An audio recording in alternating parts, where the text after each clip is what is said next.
Hey guys, and welcome to a status report highlight for the 30th of September 2015. And in this week's status report, lead producer Brian Hicks will be addressing upcoming features such as contaminated terrain, aerial vehicles, and character lifespan. Also, he'll be serving a quick recap on ongoing work for 059's Experimental. So last weekend we were fortunate enough to be invited onto the TwitchCon stage to talk about a few upcoming things to DayZ. For those that weren't able to catch the broadcast, we're going to recap what was covered in this week's status report. Before we do that, a quick recap on pending 059 Experimental. Improvements on passenger perspective vehicle sync are still in progress. Server-client crash issues are being worked on. Network traffic profiling tools will be pushed on certain experimental servers when the push goes out. Infected resource costs are still being worked on. Bug fixing and iteration work is being done upon applying lifetime to items when they are created. Initial item spawn. When we looked at testing out the impact of terrain that requires specific equipment to safely navigate, naturally the opportunity presented itself with the upcoming Tizzy military base, and the need to make acquiring the first helicopter a high-risk situation. Personally, Hicks found the meeting rather exciting due to the fact that the art asset required can be added to the library used by the environment design team on their destruction passes aimed at making Chernarus look more post-disaster. In the shown concept art, we have an example of the mass graves you would see in the Last Stand military relief hybrid camp.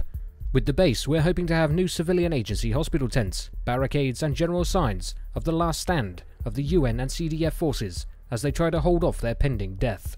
The installation itself was originally a surface-to-air missile and radar base originally built by the occupying Soviets. The elevated platform you see within the frame, of course originally used for mobile radar installations. Entering the navigation and installation should, hopefully, require using protective gear, be it gas masks or a future hazmat suit, as you risk a potential fatal illness, or spread such illness to your friends and fellow survivors. Obviously, parts to support an operational helicopter will be completely separate from operational fluids and parts required to repair and maintain, say, a bus, so finding that helicopter up in Tizzy definitely won't be a quick spot and grab. Speaking of helicopters, we spoke briefly about the first aerial vehicle in DayZ at TwitchCon. The Little Bird is a model inherited from the Take On Helicopters team and updated to meet DayZ's quality requirements.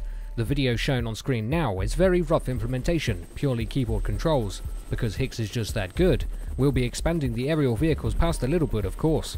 Current plans include expanding to fixed-wing aircraft as well. Stay tuned for that. For those curious, as Hicks has mentioned several times prior, one of the mechanics we're just not satisfied with from DayZ Mod is the universal parts system. You could take a tire off a bicycle and slap it on a Ural. The motor from a small fishing boat could be used in a tractor, and so on. With the introduction of new land vehicles into 059, we're expanding the operational parts past truck battery and glow plug, and aerial vehicles will see the expand as well. Specialized parts and fuel will be required, and hopefully also see the importance of areas that naturally would contain those items to be reintroduced. Lastly, while at TwitchCon we had the opportunity to discuss some of the methods of character growth and progression we're working on. Specifically for TwitchCon, we discussed methods for character aging and the visual impact on appearance of the character.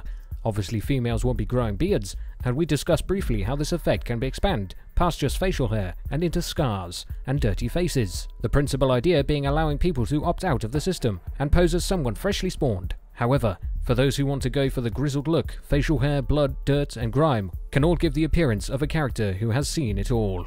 Scars obviously, however, cannot just be washed off. And as we look to see how viable scars are, and if they fit within the scope of 1.0, we'll be discussing this in a future status report. Additionally, prototypes are currently being worked on for the previously described soft skills. Keep your eye on future status reports for that. And that's all this week, guys, for the status report for the 30th of September 2015. And as an extra little bonus, as always, we have the new BDU pants, which complement the M65 jacket on screen now. As always, I'd recommend you read the status reports in full yourselves for the most amount of information that they hold. All links will be in the description, as well as for DayZ TV for your latest DayZ news and information. And I'll see you peeps next time.